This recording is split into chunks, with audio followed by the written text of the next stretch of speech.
দর্শক স্বাগত ইস্পাহানি মির্জাপুর জিরা আওয়ারে।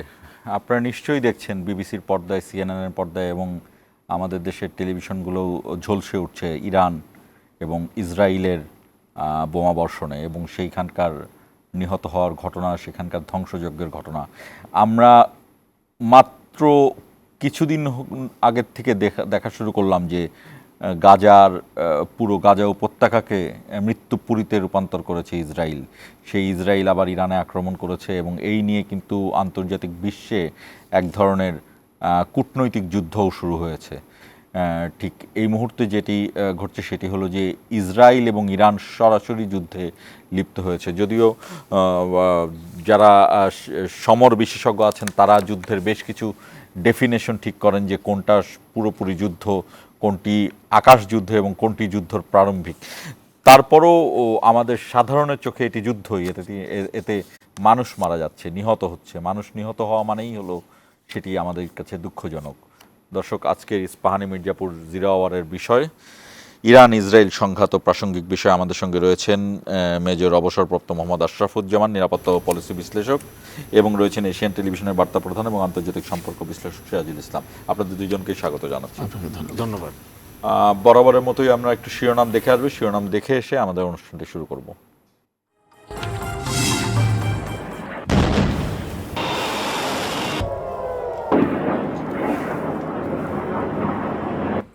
ইরানের মুহুর্মুহু হামলায় কাঁপছে ইসরায়েলের বিভিন্ন শহর, নিহত 10। হরমুজ প্রণালী বন্ধের হুমকি তেহরানের, তেল আবিবকে আরও যুদ্ধবিমান দিচ্ছে যুক্তরাজ্য। নির্বাচনী নিরাপত্তা আইন শৃঙ্খলা বাহিনী প্রস্তুত, বললেন স্বরাষ্ট্র উপদেষ্টা। রেফারির ভূমিকায় থাকবে ইসি, মন্তব্য সিএসএ। যে আমরা কারো হুকুমে, কারো নির্দেশনায়, কারো পরিচালনায় আমরা কাজ করব না, এবং এটাও আমি আজকে আমাদের অফিসারদেরকে দিয়েছি। ইউনুস তারেক বৈঠক নিয়ে সন্তুষ্ট উপদেষ্টা পরিষদ, বললেন উপদেষ্টা রিজওয়ানা। পরবর্তী সিদ্ধান্ত এখতিয়ার প্রধান উপদেষ্টার। অবৈধ ফ্ল্যাট নেওয়ার অভিযোগে ব্রিটিশ এমপি টিউলিপ সিদ্দিককে দুদকে তলব। সাবেক অর্থমন্ত্রী সাইফুর রহমানের ছেলে দুর্নীতির বিরুদ্ধে অনুসন্ধান শুরু। এবং সাবেক হুইপ স্বপনে একচ্ছত্র আধিপত্যে বেড়েছে সম্পদের পাহাড়। হাসিনার আশকারায় অপ্রতিরোধ্য ছিলেন দুর্নীতি আর নিয়োগ বাণিজ্যে।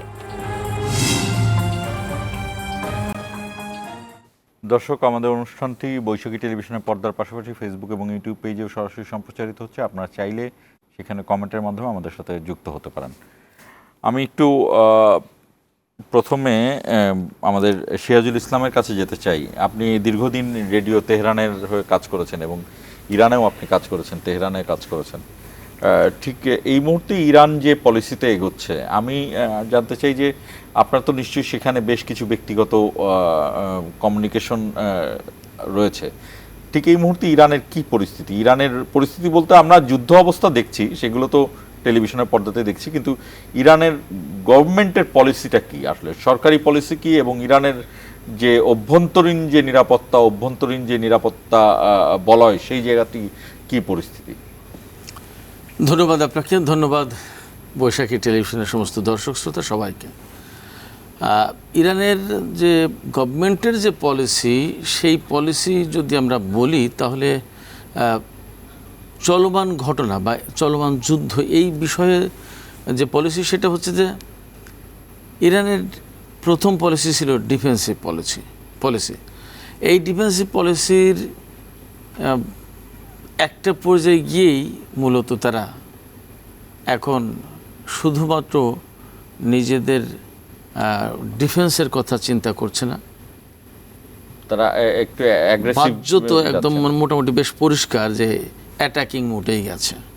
এবং ইরানের সর্বোচ্চ নেতা, পলিসি বলতে সর্বোচ্চ নেতার বক্তব্যটাই প্রধান পলিসি, তিনি যা বলেন ওটা মোটামুটি ভাবে। তিনি গতকালকে দেখলাম যে কয়েকটি বার্তা দিয়েছেন, তার বার্তাগুলোর মূল কি বললেন? তিনি যে বার্তা দিয়েছেন সেই কথাই বলছিলাম। তার ভিতরে প্রধান বার্তা হচ্ছে যে এই অপারেশন ট্রু প্রমিস 3 যেটা শুরু হয়েছে, এটা হবে ইসরায়েলের বিরুদ্ধে ইরানের সর্বশেষ অভিযান। এই বার্তা, এই বক্তব্যের ভেতরে আমার কাছে মনে হয়েছে যে ইসরায়েলের জন্য যতটুকু মানে শিক্ষা প্রয়োজন, ইসরায়েলকে যতটুকু দুর্বল করলে, তার মানে খুব সহজ ভাষায় বলে, ইসরায়েলের উপরে যতটুকু হামলা চালিয়ে তাকে যতটুকু দুর্বল করলে সে আর সোজা হয়ে দাঁড়াতে পারে না, এই রকম পর্যায়ের হামলাটা চালাবে বা এই রকম পর্যায়ের নাস্তানাবুদ করে দেবে ইসরায়েলকে। এটা হচ্ছে ইরানের পলিসি এই মুহূর্তে, অ্যাটাকিং মুডের যে পলিসিটা।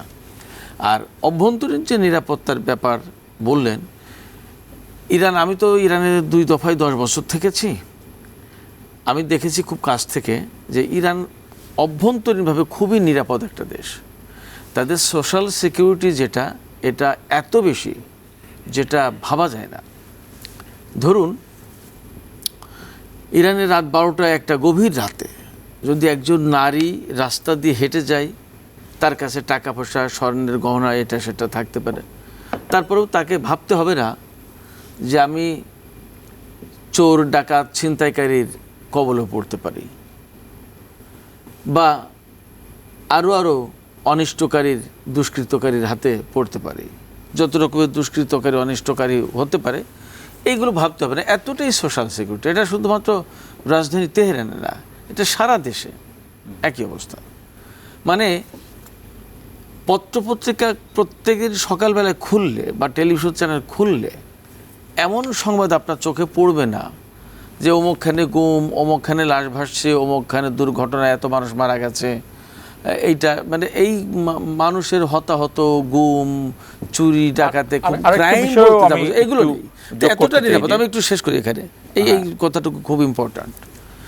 কিন্তু ইরানের ভেতরে মাঝে মাঝে যে মানে হামলা টামলা এটা সেটা যেগুলো হয়, নিরাপত্তাহীন করে তোলা বা অস্থিতিশীল করে তোলা যে সমস্ত ঘটনাগুলো ঘটে, অ্যাক্সিডেন্টলি মাঝে মাঝে দেখবেন যে হামলা হয়ে যাচ্ছে, হয়তো সেনাবাহিনীর এতজন সদস্য মারা গেছে বা অমুকখানে বোমা হামলা হয়েছে, মাঝে মাঝে ঘটেছে। এইগুলো, এই ঘটনাগুলো ঘটায়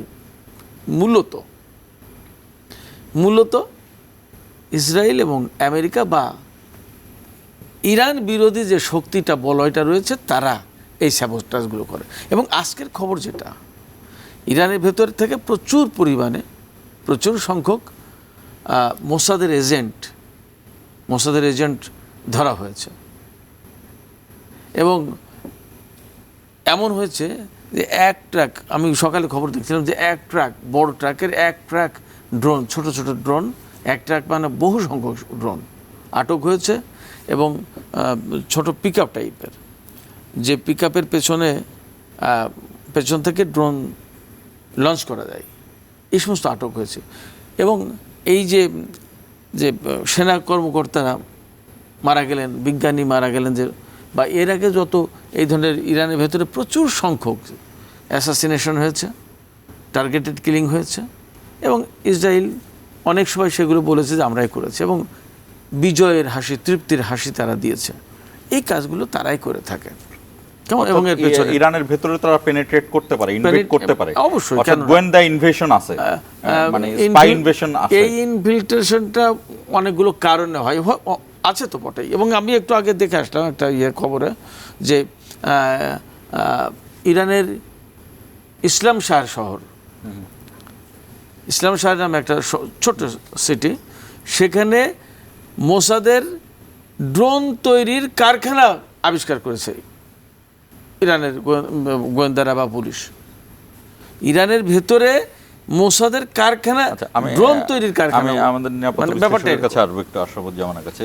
সিরাজুল ইসলাম যে কথাটি বললেন যে ইসরায়েলকে নাস্তানাবুদ করে ছাড়ার শেষ হুমকি এটি, আপনার কি মনে হয় এটা পারবে ইরান? আসসালামু আলাইকুম সুধী দর্শক শ্রোতা মণ্ডলী, এবং আপনাকে ধন্যবাদ আমাকে আমন্ত্রণ জানানোর জন্য। এই বিষয়টা আপনি যে প্রশ্ন করছেন, এই প্রশ্ন অনেকের মনে ঘুরপাক খাচ্ছে। আপনাকে ধন্যবাদ এই প্রশ্ন করার জন্যে। বিষয়টা হচ্ছে, যুদ্ধের বিভিন্ন পর্ব আছে। আপনি খেয়াল করে দেখেন যে ইরানে তো আক্রমণ হলো 13 তারিখে, তার আগে তো আরও 2টা সেমি হামলা হয়েছে, সেটা আমি পরে আসছি। তো একটা যুদ্ধের বিভিন্ন পর্যায়ে থাকে। ইরাকে যখন আমেরিকা আক্রমণ করলো, তখন তারা 40 দিন ধরে শুধুমাত্র বোম্বিং করলো, তারপরে গ্রাউন্ড ইনভেশন করা হয়েছে। সমস্যাটা হচ্ছে যে গ্রাউন্ড ইনভেশনে যাওয়াটাই কঠিন। ভিয়েতনাম যুদ্ধের সময় আমেরিকা প্রচুর বোম্বিং করছে, কেমিক্যাল অরেঞ্জ পর্যন্ত ব্যবহার করছে, যেটা কেন এখনও ফসল হয় না, কিন্তু ওখান থেকে তাদের চলে আসতে হয়েছিল। কারণ গ্রাউন্ডে গিয়ে ধরে রাখা, আক্রমণ করে আপনি চলে গেলেন কিন্তু সে গ্রাউন্ডে ধরে রাখতে হবে, এটা হচ্ছে যুদ্ধের একটা অত্যন্ত কঠিন পর্ব। তো আপনার উনি যে কথাগুলো বলেছেন, কতগুলো যে যুদ্ধে আপনার অনেকগুলো রেটোরিক করতে হয়, অর্থাৎ বাগড়ম্বর অনেকগুলো থাকে। আপনি ইরানের সক্ষমতা সম্পর্কে আসলেই অনেকেই আমরা অবগত নই, এবং আমরা যত তথ্য পাই বেশিরভাগই হচ্ছে পশ্চিমা গণমাধ্যমের তথ্য। সুতরাং তারা ইরানের প্রকৃত অবস্থা আমাদের সামনে তুলে ধরে না। ইরান নিজেও এটি খুব একটা যে তুলে ধরে তা না। না, ইরান করে। এখন ইরানের যে তথ্যগুলো, তো ওদের তো প্রচুর সেন্সরশিপ আছে তাদের তথ্য। সুতরাং ইরানের ওই স্টেট মিডিয়াগুলো যেগুলো বলে সেগুলো মনে হয় যে না, ওটা সরকারের কথা, আসলে প্রকৃত কথা না। অর্থাৎ ইন্ডিপেন্ডেন্ট মিডিয়ার একটা সমস্যা আছে, চ্যালেঞ্জ আছে ইরানে, সেই জন্য এই তথ্যগুলো মানে পাওয়া যায় না। তবে আপনার বৃক্ষ তোমার পরিচয় কি ফলে পরিচয়। এখন যে ইরানের সক্ষমতা আছে কি না, তেল আবিব 1948 সালের সেপ্টেম্বরে ইসরায়েল রাষ্ট্র প্রতিষ্ঠিত হওয়ার পরে এই ইসরায়েলের রাজধানীতে এরকম আক্রমণ হয় নাই, এবং এটা মাত্র যুদ্ধের 13 আর আজকে হচ্ছে 15 তারিখ, এই 3 দিনে এই অবস্থা। এখন যদি প্রশ্নটা হচ্ছে যে ইরান যদি তাদের এই মিসাইল সক্ষমতাটা যদি আরও কিছুদিন জারি রাখতে পারে, তাহলে ইসরায়েলের অবস্থা খুব একটা ভালো। আমার এখানে একটা কথা আছে, আমরা যে আয়রন ডোম শুনে আসছি, যে এই যে তেল আবিবের উপর আয়রন ডোম, ইসরায়েলের বিভিন্ন শহরে আয়রন ডোম, এই আয়রন ডোমটা কি, আর এই আয়রন ডোম ভেদ করে এই ইরানের মিসাইলগুলো পড়ছে কেন? আচ্ছা, ইরান কিন্তু অনেক দূর থেকে মিসাইল ছাড়ছে, এদিকে আবার ইসরায়েল দাবি করছে যে হুতিরাও মিসাইল ওখান থেকে করছে। সেদিক দিয়ে ইরানের মিসাইলগুলো কিভাবে এই গ্রাউন্ডে যেতে পারছে, কিভাবে আয়রন ডোম ভেদ করে? শোনেন, একটা জিনিস হচ্ছে ইরানের টেকনিকটা, এটা একটু ইলেকট্রনিক ওয়ারফেয়ারের সাথে একটু মিলাইতে হবে। দেখেন, ওই আয়রন ডোম তো একটা পার্টিকুলার প্রজেক্টাইল বা মিসাইল আসলে সেটাকে নেগোশিয়েট করার কথা, কিন্তু ওখানে যদি ওখানে ড্রোনও আসছে, মিসাইল আসছে, তো ওরা পাগল হয়ে যায়। এটা মানে সিস্টেম রাইট, ওগুলো ইন্টারসেপ্ট করতে পারে না। তো আর তাছাড়া এই যে হাইপারসনিক মিসাইল মাত্র কয়েকটা ব্যবহার করেছে ইরান, সেই হাইপারসনিক মিসাইলগুলো মানে যে জায়গা থেকে লঞ্চ করছে সে জায়গা থেকে তেল আবিবে পৌঁছতে মাত্র 6 থেকে 8 মিনিট সময় লাগে, এবং হাইপারসনিক মিসাইলগুলো ইন্টারসেপ্ট করা খুবই কঠিন। আপনি সমস্ত দেওয়া হয়েছিল, মানে বিমান প্রতিরক্ষা ব্যবস্থা ইউক্রেনকে, কিন্তু ওই রাশিয়ার হাইপারসনিক মিসাইল তারা স্টপ করতে পারে নাই। মানে জাস্ট আমি আগের যেটা হয়েছে সেটা বলছি। এখন প্রচুর এবং সবচেয়ে সর্বাধুনিক দেওয়া হয়েছে, মানে আপনার বিমান প্রতিরক্ষা ব্যবস্থা দেওয়া হয়েছে, তারপরেও সেটা করতে পারে নাই। তো এখন প্রত্যেক অস্ত্রেরই কিছু সীমাবদ্ধতা আছে, প্রত্যেক প্রতিরক্ষা ব্যবস্থার কিছু সীমাবদ্ধতা আছে। আবার নতুন এক ধরনের হবে। এখন তো ওই যে চাইনিজরা ব্যবহার করছে যে আপনার লেজার বিম দিয়ে ধ্বংস করবে। তো এরকম আপনার যে ইরানের যেটা হয়েছে, এবং ইরাক বললেনই যখন জানতে চাই, ইরানের এই টেকনোলজির সাথে কি রাশিয়ার টেকনোলজির মিল আছে, বা রাশিয়া ইরান এইটাকে কি, আমরা তো এমনিতে জানি যে আমেরিকার সাথে যুদ্ধে রাশিয়া ইরান বন্ধু, এটা সাধারণ থিওরিতে জানি, কিন্তু আসলে টেকনোলজিতে কি মিল আছে কিনা এগুলো মানে ঠিক ওইভাবে সমীকরণ টানাটা একটু ডিফিকাল্ট। মানে এখানে আন্তর্দেশীয় স্বার্থটা হচ্ছে গুরুত্বপূর্ণ। সেটা কোন সময় ইরানের সাথে খুব ভালো সম্পর্ক ছিল না আগে, এবং যখন আফগানিস্তানে সোভিয়েত ইউনিয়ন আসছিল তখন ইরান তাকে করে নাই, স্বাগত জানায় নাই। আবার ইরান কয়েকবার আক্রান্ত হয়েছে রাশিয়ার দ্বারা, এই জন্য খোমেনি ক্ষমতা নেওয়ার পরে কয়েকবার বলছিল যে আমেরিকাও শয়তান, রাশিয়াও শয়তান, এই কথাটা কিন্তু তখন বলছিল, কিন্তু পরবর্তীতে হিসাব বদলে গেছে। এবং আজকে ইসরায়েলের মাধ্যমে ইরানকে পর্যস্ত করার যে প্রয়াস, সেটার পিছনে একটা পিছনে যেতে হবে আপনাকে। এই 1951 সালে ইরানের প্রধানমন্ত্রী মোসাদ্দেক নির্বাচিত হলো, তাকে ওই ব্রিটিশ এবং আমেরিকানরা মিলে তাকে হত্যা করে। তারপরে ইরানের শাহ আসে, ইরানের শাহ তো ওদের পারপাস সার্ভ করতো। এখন এরপরে এই যখন 1979 সালে ইসলামিক বিপ্লব হলো, তখন আমেরিকান অ্যাম্বাসির লোকজনকে আটকায় রাখলো দিনের পর দিন, কয় মাস, 6 মাস না 9 মাস আটকায় রাখছিল। সেটাকে উদ্ধার করতে গিয়ে মানে হেলিকপ্টার দুর্ঘটনা ঘটলো। তো এটাই কিন্তু প্রেসিডেন্ট কাটারের দ্বিতীয়বার নির্বাচিত না হওয়ার পিছনে একটা কারণ। সো ওদের একটা ক্ষোভ আছে যে তাদেরকে অপমান করা হয়েছে, এবং ইরানি ইউএস ড্রোন ইরান ভূপাতিত করছে। জি, আমি একটু সিরাজুল ইসলামের কাছে আসতে চাই। আমি দুটো ঘটনা বলবো। একটি হলো যে রিসেন্টলি আমরা দেখেছি যে ওই হামলার মে মাসের, আমরা অফ দ্য রেকর্ডে কথা বলছিলাম, মে মাসের যে হামলাটা ছিল 2024 সালের, ওই হামলার পরেই প্রেসিডেন্ট মারা যায় ইরানের প্রেসিডেন্ট মারা যায়। এবং আরও একটি ব্যাপার ঘটে যে ওইখানে একটা হেলিকপ্টার খুব দুর্গম অঞ্চলে গিয়ে সেই হেলিকপ্টার অ্যাক্সিডেন্টের মুখে পড়ে মারা যায়। অনেকে ধারণা করেন যে এটি আসলে একটি অ্যাসাসিনেশনই ছিল, যদিও ইরান বলেছে যে এটি দুর্ঘটনা, কিন্তু অনেকের ধারণা যে এটা এক ধরনের অ্যাসাসিনেশন। আপনি যেটি বললেন যে ইরানের অভ্যন্তরে মোসাদের অনেক কার্যকলাপ আছে, আমি জানতে চাই যে সামরিক নিরাপত্তার কথাটা তো আশরাফুজ্জামান বললেন, আমি জানতে চাই ইরানের যে সরকার, এই দীর্ঘ সময় ধরে যে সরকার রয়েছে ইসলামিক বিপ্লবের পরে, ইসলামিক সরকার, সেই সরকার এবং ইরানের সাধারণ মানুষের যোগসূত্রটা কতটা পজিটিভ এটি জানতে চাই। কারণ এটির উপরে কিন্তু নির্ভর করে একটি দেশের একটি লক্ষ্যের উদ্দেশ্যে যাত্রা করাটি। দেখেন, এই এই এই বিষয়টা আলোচনা যেমন করা দরকার, আশরাফুজ্জামান ভাইয়ের সাথে যে আলোচনাটা হলো, ওইখানে আমার কিছু কথা ছিল ক্লিয়ারিফিকেশনের জন্য, আমি আর একটু বললে ভালো হতো। আমি আগে আপনার এই বিষয়টা বলে তারপরে এই প্রসঙ্গে বলবো, আমাকে সময় দিন আপনি। ইরানের সরকারের ব্যবস্থার সাথে বা সরকারের আদর্শের সাথে ইরানের জনগণের মিল, বোঝাপড়া, অংশগ্রহণ, এটা কতটা, তার কতগুলো প্রমাণ পাওয়া যাবে, কতগুলো ঘটনা থেকে এটা পরিষ্কার হবে। যেমন ধরুন প্রেসিডেন্ট রাইসি মারা গেছে,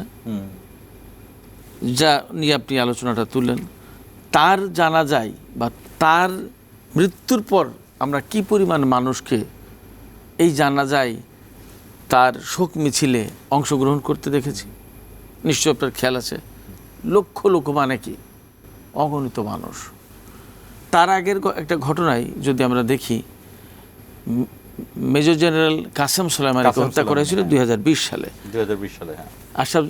আশরাফুজ্জামান ভাইয়ের সাথে আমি এশিয়ান টেলিভিশনে এই বিষয় নিয়ে টক শো করেছিলাম তখন।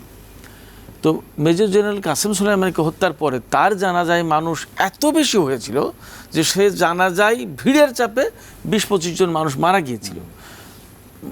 মানে জানাজায় তো নারী শিশুরা ওইভাবে যায়নি, শিশুরা তো যায়নি, নারীরা হয়তো একটা কিছু অংশ, জানাজায় তো আর নারীরা অংশ নেয় না, হয়তো শোকের জন্য তারা ছিল একটা সাইডে হয়তো থাকতো, কিন্তু জানাজায় সাধারণত সক্ষম বালেগ পুরুষ, অর্থাৎ অ্যাডাল্ট লোকজন অংশগ্রহণ করেছে, রাইট? তো এরা মারা যাচ্ছে ভিড়ের চাপে, তাহলে কত মানুষ হলে এত লোক মারা যেতে পারে? এই যে মানুষটা মেজর জেনারেল কাসেম সোলাইমানি মারা গেলেন, তার জানাজায় এত মানুষের অংশগ্রহণ, তার প্রতি ভালোবাসার বহিঃপ্রকাশ। এই মেজর জেনারেল কাসেম সোলাইমানিকে তৈরি করেছিল কারা? এই ইরানের বিপ্লবী সরকার। এবং এই ইরানি বিপ্লবী সরকারের আদর্শ নীতিকে ইমপ্লিমেন্ট করতে গিয়েই তো জনপ্রিয়তা অর্জন করেছে জেনারেল কাসেম সোলাইমানি, রাইট? তিনি যে কাজ করেছেন তাই ইরানের জনগণ জানে যে আমাদের কাসেম সোলাইমানি দেশে এবং দেশের বাইরে কি করেন, রাইট? তো এগুলো জানার পরে যখন জেনারেল কাসেম সোলাইমানির প্রতি এত ভালোবাসা থাকে, সেখান থেকে পরিষ্কার হয় যে দেশের জনগণ জেনারেল কাসেম সোলাইমানি, সরকার, ইসলামী ব্যবস্থা এগুলোর সাথে কতটা সম্পৃক্ত পরিষ্কার হয়। প্রেসিডেন্ট রাইসির মৃত্যুর পরে কিভাবে মানুষ শোক প্রকাশ করেছে, কিভাবে তার জানাজায় অংশ নিয়েছে, কিভাবে শোক মিছিল করেছে, এগুলো থেকে আমরা পরিষ্কার বুঝতে পারি। ইসমাইল হানিয়া, হামাস নেতা ইসমাইল হানিয়া ইরানে মারা গেছেন, তার জন্য কত মানুষের অংশগ্রহণের শোক মিছিল এবং জানাজা হয়েছে আমরা দেখেছি, জেনেছি।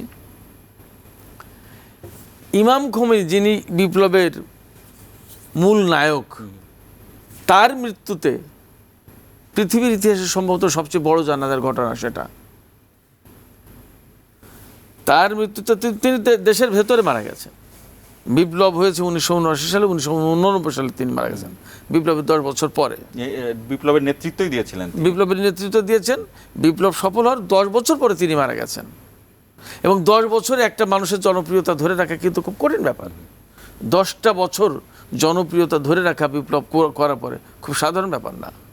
এবং এই 10টা বছরের ভিতরে ইরান ইরাক যুদ্ধ হয়েছে 8 বছর, লক্ষ লক্ষ মানুষ মারা গেছে, দেশের অর্থনীতি বিপর্যস্ত হয়েছে, আমেরিকা ইরানের উপরে মারাত্মকভাবে নিষেধাজ্ঞা চাপিয়ে দিয়েছে, একের পর এক হামলা, অভ্যন্তরীণ নাশকতা, স্যাবোটাজ করে অ্যাট এ টাইম ইমাম খোমেনি বেঁচে থাকা অবস্থায় অ্যাট এ টাইম ইরানের 70 জন পার্লামেন্টারিয়ান নিহত হয়েছে, ইরানের প্রেসিডেন্টকে, রাজাইকে হত্যা করা হয়েছে, এত ঘটনা ঘটে গেছে। ইরানে বর্তমানে যে সর্বোচ্চ নেতা, supreme leader Ayatollah Ali Khamenei, তিনিও বোমা হামলায় আহত। তার ডান হাত ক্ষতিগ্রস্ত, ডান হাত দেখবে যে অকেজো, এক হাত কিন্তু তারই, সবসময় সাধারণত দেখবেন যে বাঁ হাত উঁচু করে, ডান হাত তার চলে না, অচল। এত ঘটনার পরেও 10 বছর পরে গিয়ে ইমাম খোমেনি মৃত্যুবরণ করেছে। তার জানাজায় তার বাড়ি থেকে লাশ এসেছে বেশতি জাহারাই, ইরানের তেহরানের দক্ষিণে অবস্থিত জায়গা, যেখানে ইরান ইরাক যুদ্ধের সময় যে সমস্ত মানুষ মারা গেছে তাদের কবর দিয়া সেখানে নিয়েছে। সেই জায়গায় তার লাশ নামাতে পারিনি হেলিকপ্টার নিয়ে, মানুষের ভিড়ে। আমি আপনার কাছে আবার আসবো। আমরা এতে পরিষ্কার বোঝা যায় যে ইরানের সাথে, ইরানের সরকার ব্যবস্থার সাথে, ইসলামী ব্যবস্থার সাথে জনগণের সম্পৃক্ততা কেমন। আমাদের ছোট্ট একটি বিরতির সময় হয়েছে, বিরতি শেষ করে আমি আবার আসবো। দর্শক আমাদের সঙ্গেই থাকুন, ছোট্ট একটি বিরতি শেষে আবারও আসছি আলোচনায়।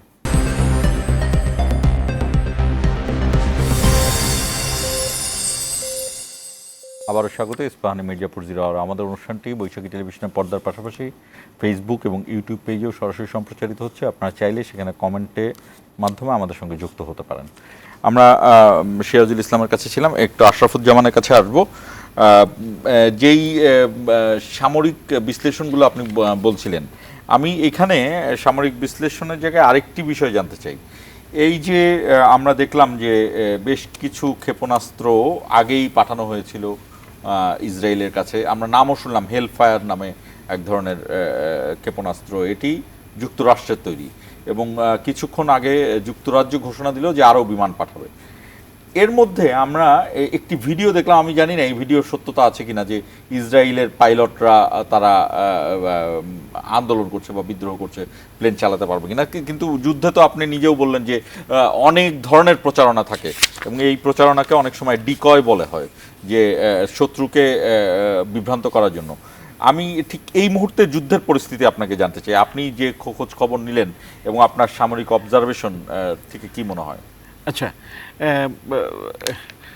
বিষয়টা হচ্ছে যে আপনার হাইপারসনিক মিসাইল মারা হয়েছে, মানে ইরান মারছে ইসরায়েলের দিকে, কিন্তু কিছু তো ইন্টারসেপ্টেড হবে আর কিছু ভিতরে যাবে, এবং তারা জানে এটা কিন্তু যুদ্ধের একটা নিয়ম, আপনি সবগুলি লাগবে না টার্গেটে। তো এখন যেটা হয়েছে যে কিছু অপপ্রচার তো থাকেই বিভিন্ন জায়গায়, যে পাইলটের বিষয়টা যে তারা অস্বীকৃতি জানিয়েছে এটা আমি জানি। তবে এটা ফর শিওর যে ইরান অনেক, মানে কি ধরনের তাদের পুরা প্রস্তুতি আছে সেটা সম্পর্কে সবার সম্যক ধারণা নেই। কিন্তু নিশ্চয়ই আইডিএফ এর আছে বা ইসরায়েলের সেনাবাহিনী তো ধারণা করে না। এটা চাই আমি বলি আপনাকে, যেমন ছোট্ট একটা উদাহরণ দিই, যে এই যে আমি বারে বারে ওই 79 থেকে কেন শুরু করছি, এই 44 বছরে ইরান প্রত্যেক সময় মনে করছে যে এই সময় আমার বোধহয় আক্রমণ করলো, এই আমেরিকা আক্রমণ করলো। তো সেই জন্য তখন থেকে তারা প্রস্তুতি নিয়েছে, এবং প্রস্তুতির যেমন ওদের কতগুলো মানে স্টোরেজ ক্যাপাসিটি বিভিন্ন ধরনের অস্ত্র বলেন, গাড়ি বলেন, মানে সামরিক সেগুলো হচ্ছে 800 ফিট পর্যন্ত মাটির নিচে, মানে পাহাড়ের মধ্যে এগুলো করা। সো ওইগুলোকে 100 ফিট নিচে যাওয়া সম্ভব? ওমা রাস্তা করে গেছে, গ্র্যাজুয়ালি গেছে। আচ্ছা, আপনি এই যখন সোভিয়েত ইউনিয়ন ভার্সেস আপনার ন্যাটো ছিল, তখন আমেরিকাতে এবং রাশিয়াতে তারা এই ধরনের বাংকার বানাতে, যাতে করে নিউক্লিয়ার বাস্ট প্রুফ বাংকার করা যায়, এবং সেটা অনেক লেয়ার থাকে একের পরে এক। তো এটাতে হতে পারে, আমি এবং এটা আমার কথা না, এটা তাহলে তাদের কথা। একই ধরনের ইয়ে তো গাজাতেও দেখা গেছে। না, গাজাতে হচ্ছে টানেল সিস্টেম। টানেল মানে এক জায়গা থেকে আরেক জায়গায় যাবে। আমরা হিল ট্রাক্সে কিন্তু ওই যখন এক পোস্ট থেকে আরেক পোস্টে যেতাম, তা যাতে মোটামুটি এই হাইটে গর্ত করে গর্তের মধ্যে যেতাম, যাতে গুলি করলে যেন আমার গায়ে না লাগে। কারণ যদি ইমার্জেন্সি হয়, মনে করেন যে চারিদিক থেকে ফায়ার করছে, আমার তো পোস্টে যেতে হবে। তো আমরা যে জায়গায় থাকতাম সেখান থেকে ওই আপনার লাইন দিয়ে মানে ইয়ে করা, ওখান দিয়ে আমরা চলে যেতাম। তো এটা একটা স্বাভাবিক যুদ্ধের প্রক্রিয়া। আপনি ভিয়েতনাম যুদ্ধে এই ধরনের tunnel warfare is very important. কী করছে, মনে করেন টানেল খুঁড়ি ইয়ে করে রাখছে, অনেক গভীর করে রাখছে, যে রাস্তায় সাধারণত আপনার আমেরিকান আর্মি চলাচল করতো, আর উপরে এমন একটা দিয়ে রাখছে যে বোঝা যাচ্ছে না যে এর নিচে গর্ত আছে, ওখানে গিয়ে মাটিতে পড়ে। সেক্ষেত্রে ইরানের ঠিক এই মুহূর্তে কি প্রস্তুতি কি? ইসরায়েল যদি ইসরায়েলের সেনাবাহিনীও অনেকটা প্রযুক্তিতে অনেক উন্নত এবং তার পিছনে আমেরিকার ব্যাকআপ তো আছেই, তার মানে তারা ইরানের প্রস্তুতি জানবে না? শোনেন, প্রথমত হচ্ছে যে নেতানিয়াহুর ইয়ে হচ্ছে যে তার অনেকগুলো মামলা ঝুলছে। দি মোমেন্ট সে প্রধানমন্ত্রীর পদ থেকে সরে যাবে, তখন তাকে যদ্দূর সময় তাকে জেলে যেতে হবে। সুতরাং উনি কি করছেন যে আলট্রা জিউ যারা আছে তাদের সমর্থন নিয়ে কট্টর জায়নিস্ট রাইট এগুলো করার চেষ্টা করছে। তো গেম খেলে, যেমন 2023 অক্টোবর থেকে গাজার মধ্যে একটা ছোট্ট জায়গা, মাত্র 340 বর্গ কিলোমিটার জায়গা, সেই জায়গাটাকে এখনো তারা করায়ত্ত করতে পারে নাই, এত মারার পরে। প্রতিদিন মানুষ মারছে। তো আর ইরানের মতো এরকম বিশাল দেশ, ইরানের আয়তনটা একটু বলার দরকার, যে 1 লক্ষ মানে 1.4 স্কোয়ার কিলোমিটার, 8,000 স্কোয়ার মাইলেরও বেশি। হ্যাঁ রাইট না। আর ইসরায়েল হচ্ছে ছোট। এখন ইরানের যে আপনার যুদ্ধের তারা তো ওই 44 বছর ধরে প্রস্তুতি নিচ্ছে। আর এটা মনে রাখবেন যে সব তথ্যই প্রতিপক্ষ কিছু সবসময় জানতে পারে না। ইভেন কি আমি দেখেন আমার নিজের শরীর, আমার পিছনে কোন জায়গায় কি আছে আমি কি দেখতে পারি? আমার তো চোখ সামনের। তো এরকম কিছু ব্লাইন্ড স্পট থাকে, এবং ইরানিরাও এইভাবে প্রস্তুতি নিয়েছে যেন তাদেরকে মানে ধোঁকা দেওয়া যায়। এটা যুদ্ধের একটা ডিসিশন। আমি ছোট্ট একটা শেষ করতে, এই কথাটা একটু বলার দরকার। এই যে দেখেন, ইরানিদেরকে কিছুটা আপনাকে একটা ধোঁকা দেওয়া হয়েছে। আমেরিকা বলছে এই নেগোসিয়েশন চলো, 6 রাউন্ড নেগোসিয়েশন আজকে রোববারের থেকে না শনিবার থেকে শুরু হওয়ার কথা ছিল, ওই যে নিরস্ত্রীকরণ বা ওই চুক্তির ব্যাপারে, কিন্তু সেটা করার আগেই নেতানিয়াহু করে ফেলছে। এবং আপনি কি মনে করেন যে ডোনাল্ড ট্রাম্প বা আমেরিকান প্রশাসন এটা জানতো না? তারা ঠিকই জানতো। তারা ভাব দেখাইছে যে এরকম আমরা আলোচনা করছি, তারপরে কি হলো না হলো তারপরে সিদ্ধান্ত নেওয়া হবে। জাস্ট 2 দিন আগে, 13 তারিখের আগে, 12 তারিখে না 11 তারিখে non essential US staff Middle East থেকে চলে যাওয়ার জন্য বলে দেওয়া হয়েছে। তখনই তো সিগন্যাল পাওয়া গেছে যে কিছু একটা হতে যাচ্ছে, এবং সেই এটা নিয়েছে। কাজেই আমি বলবো না যে ইরান খুব অপ্রস্তুত ছিল। বুঝতে পারছি। সিরাজুল ইসলাম, আপনার কাছে আসতে চাই, একই ধরনের প্রশ্ন আমি আপনার কাছে করতে চাই যে ইসরায়েলের প্রযুক্তি তো কম না, ইসরায়েলেরও সামরিক জ্ঞান রয়েছে এবং ইসরায়েল সেটি আমেরিকার কাছ থেকে পায়। আমেরিকা ইসরায়েল দুইজনে সামরিক জ্ঞান শেয়ার করে।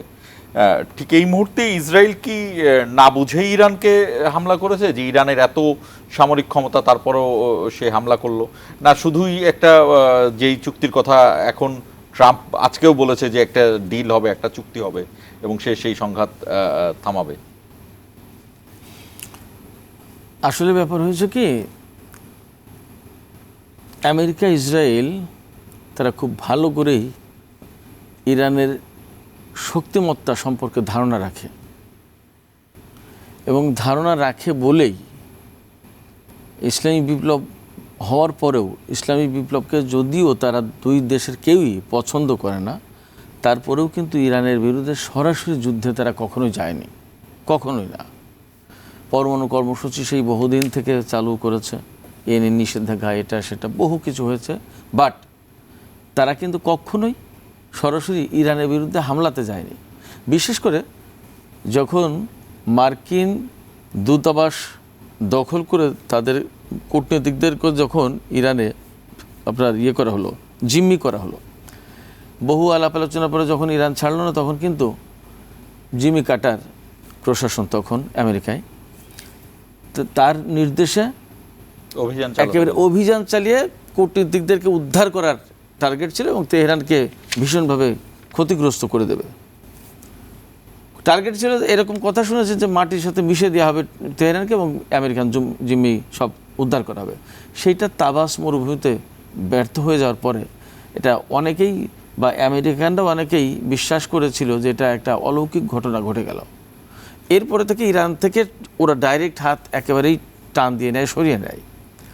তো ইরানের সক্ষমতা সম্পর্কে মোটামুটি একটা ধারণা তাদের কম বেশি ছিল, এবং ডোনাল্ড রামসফেল্ড যখন মার্কিন প্রতিরক্ষামন্ত্রী ছিলেন ইরাক যুদ্ধের সময়, জর্জ বুশের সময়, তিনি একটা কথা বলেছিলেন খুব ইম্পর্টেন্ট, সিনিয়রের সময়, খুব ইম্পর্টেন্ট এই কথাটা, যে তিনি বলেছিলেন যে ইরানের সাথে আমাদের ডিপ্লোম্যাটিক রিলেশন না থাকার কারণে, সেখানে আমাদের কোনো রকমের তৎপরতা না থাকার কারণে ইরান যে কতটা শক্তি অর্জন করেছে এবং তার কাছে কি কি আছে আমরা কেউ জানি না, আমরা খুব অন্ধকারে।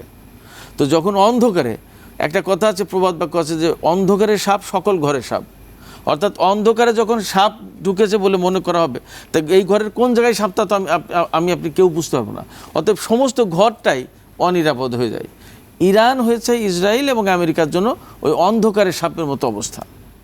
যেহেতু তাদের দুই দেশের কারোর সাথে রিলেশন নেই, ডিপ্লোম্যাটিক রিলেশন থেকে শুরু করে কোনো ধরনের রিলেশন নেই, যার কারণে ইরান সম্পর্কে তারা অন্ধকারে, নাম্বার ওয়ান।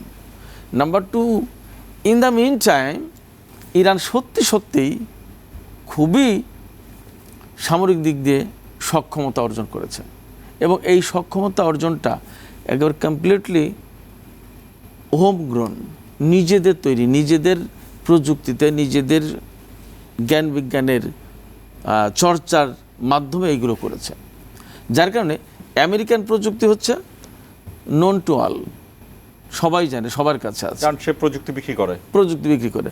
কিন্তু ইরানের প্রযুক্তি লাকিলি আর আনলাকিলি যেভাবেই বলি না কেন, ইরানের উপর নিষেধাজ্ঞা থাকার কারণে এই প্রযুক্তি কারোর কাছেই যায়নি, নাম্বার ওয়ান। নাম্বার টু হচ্ছে ইরান কারোর কাছে দেয়ও নি, সম্পূর্ণভাবেই নিজের। এবং ইরান যখনই কোনো অস্ত্র টেস্ট করে, ক্ষেপণাস্ত্র হোক, বিমান হোক, কোনো রকেট হোক, সাথে একটা লেখা থাকে যে হোম গ্রোন, অর্থাৎ নিজেদের তৈরি জিনিস।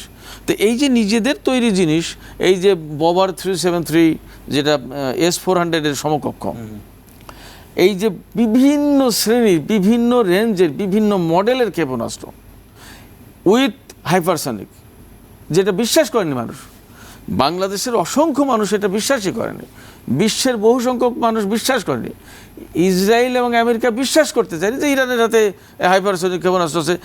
10 টাইমস টেস্ট করেছে আমেরিকা হাইপারসনিক মিসাইল, বাট তারা সফল হতে পারেনি। সেখানে ইরানের হাতে হাইপারসনিক ক্ষেপণাস্ত্র, হাউ ইট ইজ পসিবল, তাদের বিশ্বাসই হয়নি। এই অতি বিশ্বাস ইসরায়েলের জন্য আজকে বিপর্যয়ের কারণ হয়েছে, এটা একটা ব্যাপার। আরেকটা ব্যাপার ছিল, এত কিছুর পরেও কিভাবে ইরানের উপরে হামলা চালাতে সাহস করলো বা কেন করলো, সেটা হচ্ছে যে তারা, ইসরায়েল কিন্তু একটা বিবৃতি দিয়েছে যে আমরা বহু বছরের দীর্ঘ পরিকল্পনার এবং প্রস্তুতির পরে আমরা এই অভিযান শুরু করেছি ইরানের বিরুদ্ধে। তো এই প্রস্তুতির একটা বড় পার্ট ছিল ইরানের ভেতরে মোসাদের লোক এবং মোসাদের এজেন্ট ঢুকিয়ে দেয়া, এবং যেটা প্রাথমিকভাবে তারা সফল হয়েছে। একেবারে টপ র্যাঙ্কিং কমান্ডার, সেনাপ্রধান, IRGC চিফ, খাতামুল আম্বিয়া হচ্ছে ইরানের IRGCর সবচেয়ে ইম্পর্টেন্ট ঘাঁটি। খাতামুল আম্বিয়ার টপ কমান্ডার, তারপরে আরও 3 জন জেনারেল, 6 জন নিউক্লিয়ার সায়েন্টিস্ট এদেরকে হত্যা করতে পেরেছে। এই প্রথম ব্যাটেলে ইসরায়েল সফল, কারণ ভেতর থেকে তাদেরকে এই সফলতা তৈরি করে দিয়েছে মোসাদ এবং মোসাদের এজেন্টরা, লোকাল এবং ইসরায়েলি দুই পর্যায়ে লোক মিলে।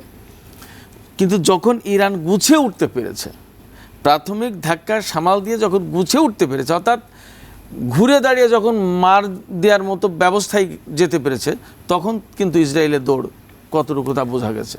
এবং জামান ভাই সঠিকভাবে বলেছেন যে 1948 সালে ইসরায়েল জন্ম নেওয়ার পর থেকে এই পর্যন্ত ইসরায়েলের রাজধানী তো দূরের কথা, কোনো শহরে আজকে আমরা যা দেখছি তার দেখেনি। আজকে আমরা দীর্ঘদিন অন্তত 20 মাস ধরে দেখে আসছি গাজার একটা বিভৎস চেহারা, বিধ্বস্ত গাজা আর গাজা নেই, মানুষের বসবাস করার মতো জায়গা নেই। ইসরায়েলের বহু সংখ্যক শহর এখন গাজার চেহারা পেয়েছে। কি দিয়ে? ইরানের ক্ষেপণাস্ত্র দিয়ে। মজার ব্যাপার হচ্ছে, এখানে আর একটা তথ্য দিই, ইরান কিন্তু এখনও তার ভান্ডার থেকে তার লেটেস্ট এবং সারপ্রাইজিং অস্ত্র এখনও বের করেনি। দর্শক, আবারও ছোট্ট একটা বিরতি নিচ্ছি, বিরতি থেকে ফিরে আবারও আলোচনায় ফিরব।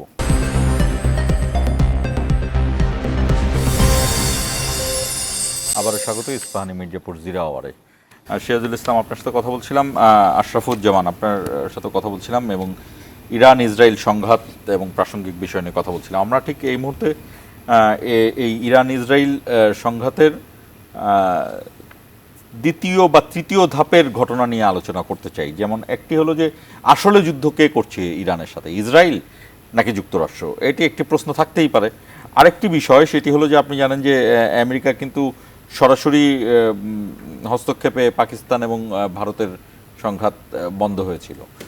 এছাড়াও আরেকটি বিষয় আছে, সেটি হলো যে হরমুজ প্রণালী, ইরানের তেলের বাণিজ্য। আপনি জানেন যে আন্তর্জাতিক বিশ্বে কিন্তু তেলের দাম বাড়তে শুরু করেছে, খুব দ্রুত শুরু করেছে, এত দ্রুত বাড়ার কথা না। এই সব কিছু মিলিয়ে এরপর যেহেতু ইরান দক্ষিণ এশিয়ারও খুব দূরে না, দক্ষিণ এশিয়ার মধ্যেও আছে, এবং মধ্যপ্রাচ্যের সাথে দক্ষিণ এশিয়ার ভারত, পাকিস্তান, বাংলাদেশ 3 দেশেরই অনেক বাণিজ্য রয়েছে। এই সব কিছু নিয়ে আসলে অস্থিরতা কোন পর্যায়ে যেতে পারে? আশরাফুজ্জামান আপনার কাছে থাকলো, শেষ করব আমরা সিরাজুল ইসলামকে নিয়ে। আপনি এত তাড়াতাড়ি শেষ করেন না, খুব গুরুত্বপূর্ণ সাবজেক্ট। জি, আচ্ছা, হরমুজ প্রণালী দিয়ে শুধু ইরানের তেল যায় না, এটা হচ্ছে মধ্যপ্রাচ্যের অন্যান্য দেশ, যেন আরব আমিরাত, তারপরে আরও উপরে যারা আছে তাদের তেল এই দিক দিয়ে যায়। সুতরাং হরমুজ প্রণালী খুব গুরুত্বপূর্ণ, এবং মোট যে তেল রপ্তানি হয় তার বোধহয় অ্যারাউন্ড 20% এই হরমুজ প্রণালী দিয়ে যায়। সুতরাং হরমুজ প্রণালী যদি কোনো কারণে বন্ধ হয়, সেটার উপরে মানে সারা পৃথিবীর অর্থনীতির উপর একটা বিরূপ চাপ পড়বে। এই মানে আজকের সর্বশেষ যে খবরটা দেখলাম, তাতে আপনার 10% তেলের দাম বেড়েছে এই গত 3 দিনে। এখন এটা কোন পর্যায়ে? এত দ্রুত 10% দাম বাড়তে দেখা যায়নি নিকটতম, খুব দ্রুত বেড়েছে।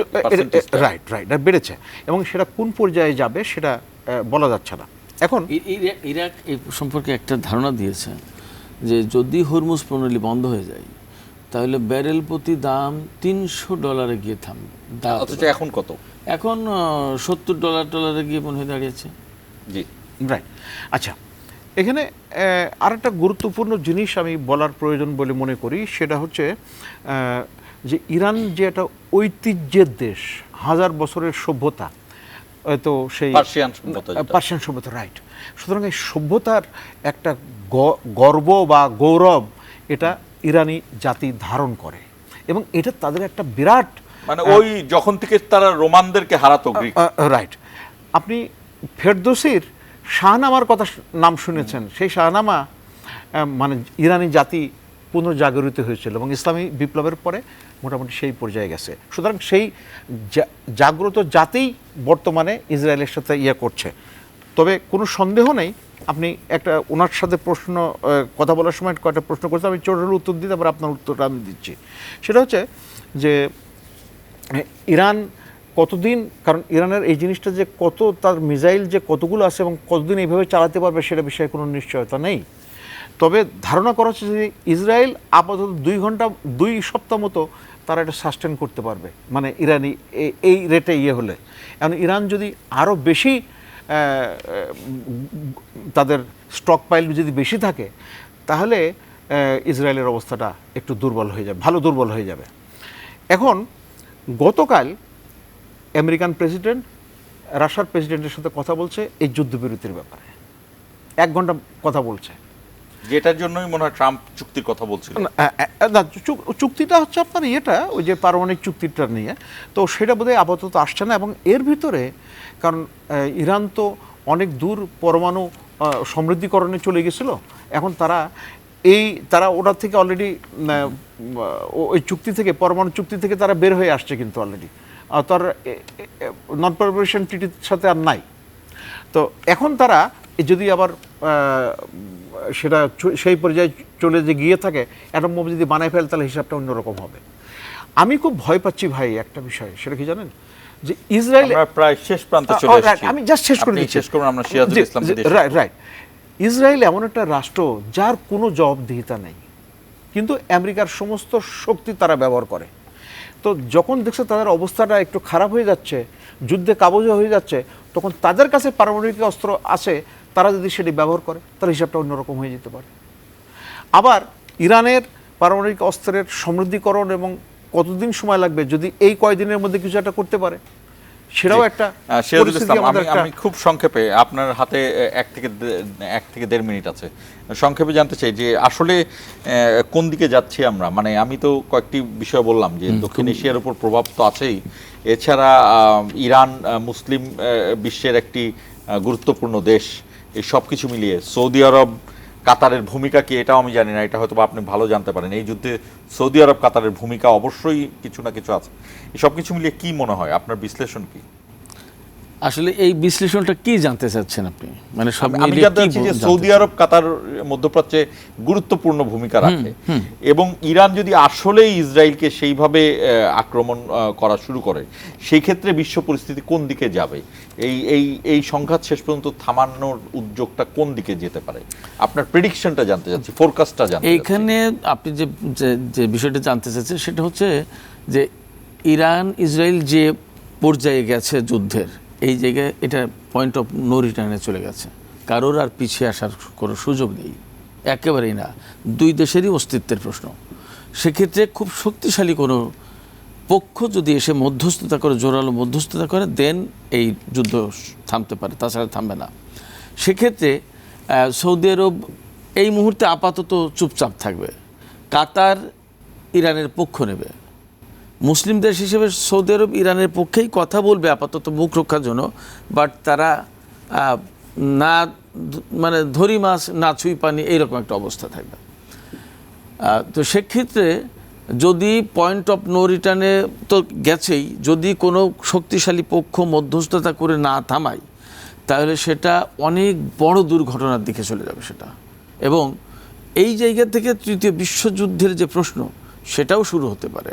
কারণ হচ্ছে যে এই যুদ্ধে ইসরায়েল যুদ্ধ করছে না, যুদ্ধ করছে আমেরিকা, পেছনে থেকে হোক, সামনে থেকে হোক, ডানে থেকে হোক, বামে থেকে হোক।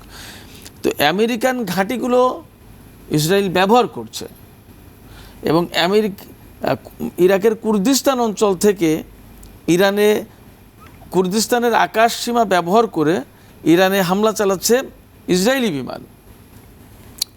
ওই জায়গায় মার্কিন ঘাঁটি আছে, ওই সমস্ত জায়গায় যদি ইরাকের আরও বেশ কিছু জায়গায় মার্কিন ঘাঁটি আছে, তো এই সমস্ত জায়গায় এই ঘাঁটিগুলো ব্যবহার করে যখন ইসরায়েলের বিমান ইরানের উপরে হামলা চালাচ্ছে, তখন ইরান যদি ওই সমস্ত ঘাঁটিতে হামলা চালায়, দেন আমেরিকার জড়িয়ে যাওয়ার প্রশ্ন আসছে। যখন আমেরিকা জড়িয়ে যাবে, তখন কিন্তু নেটো জোটের প্রধান শক্তি জড়িয়ে গেল। তো নেটো জোটের যে কোনো দেশ, যদি কোনো দেশের ট্রিটিটাই এমন যে একজন আক্রান্ত হলে সবাই সেখানে আসবে, তাতে সব দেশের উপরে, অর্থাৎ টোটাল জোটের উপরে আক্রমণ হয়েছে ধন্য হবে, এটা ট্রিটিটাই এরকম, তাদের একটা ধারা আছে। তো সেক্ষেত্রে যখন নেটো জোটের উপরে হামলা হয়েছে বলে ধরা হবে, তখন সমস্ত নেটো জোট আলটিমেটলি ইরানের বিরুদ্ধে যুদ্ধ করতে চলে আসতে বাধ্য হবে। তাহলে বিশ্বযুদ্ধের প্রশ্ন এসে গেল। তখন কিন্তু রাশিয়া চীনের ভূমিকা কী হবে, পাকিস্তানের ভূমিকা কী হবে, ইন্ডিয়ার ভূমিকা কী হবে, এই সমস্ত সব কিন্তু ওই সময় পরিষ্কার হবে। জি। এই জায়গা থেকে তখন একটা বড় রকমের একটা সংঘাতের আশঙ্কা থেকে যায়। 30 সেকেন্ড অনলি, আশরাফুজ্জামান 30 সেকেন্ড। ওই ইরানের চাবাহার পোর্টে ইন্ডিয়ার সাথে ইরান যৌথভাবে এটা ডেভেলপ করছিল। এখানে পোর্টে ইন্ডিয়ান কর্মরত বেশ কিছু ইসরায়েলি চর ধরা পড়ছে। এখন আমাদের এখানে আমি জানি না আমাদের কি অবস্থা। যাই হোক, ধন্যবাদ আপনাদের দুজনকে ধন্যবাদ। দর্শক, মোদ্দা কথায় যুদ্ধ চাই না এটা বলা যায়, তবে বাস্তবতা কিন্তু আরও ভিন্ন। বাস্তবতা হলো যে গেল 5 বছর ধরেই সারা বিশ্বেই সেই ইউক্রেন রাশিয়ার যুদ্ধ শুরু হলো। এরপরে হামাস আক্রমণ করলো ইসরায়েলে, ইসরায়েল গাজার থেকে শুরু করলো সেই যুদ্ধ। ইয়েমেনে হুতি, সেই যুদ্ধ ইসরায়েল থেকে ইরান পর্যন্ত বিস্তৃত হলো। মাঝখানে হঠাৎ করে পাকিস্তান এবং ভারতেরও 3 দিনের যুদ্ধ আমরা দেখলাম। এদিকে ভারত এবং চীনের যে টানাপোড়েন সেটি তো আছে, আর মিয়ানমারের কথা তো আছেই। অর্থাৎ বাংলাদেশ নিজেও, অর্থাৎ আমরাও এক ধরনের সুপ্ত আগ্নেয়গিরির ওপরেই রয়েছি।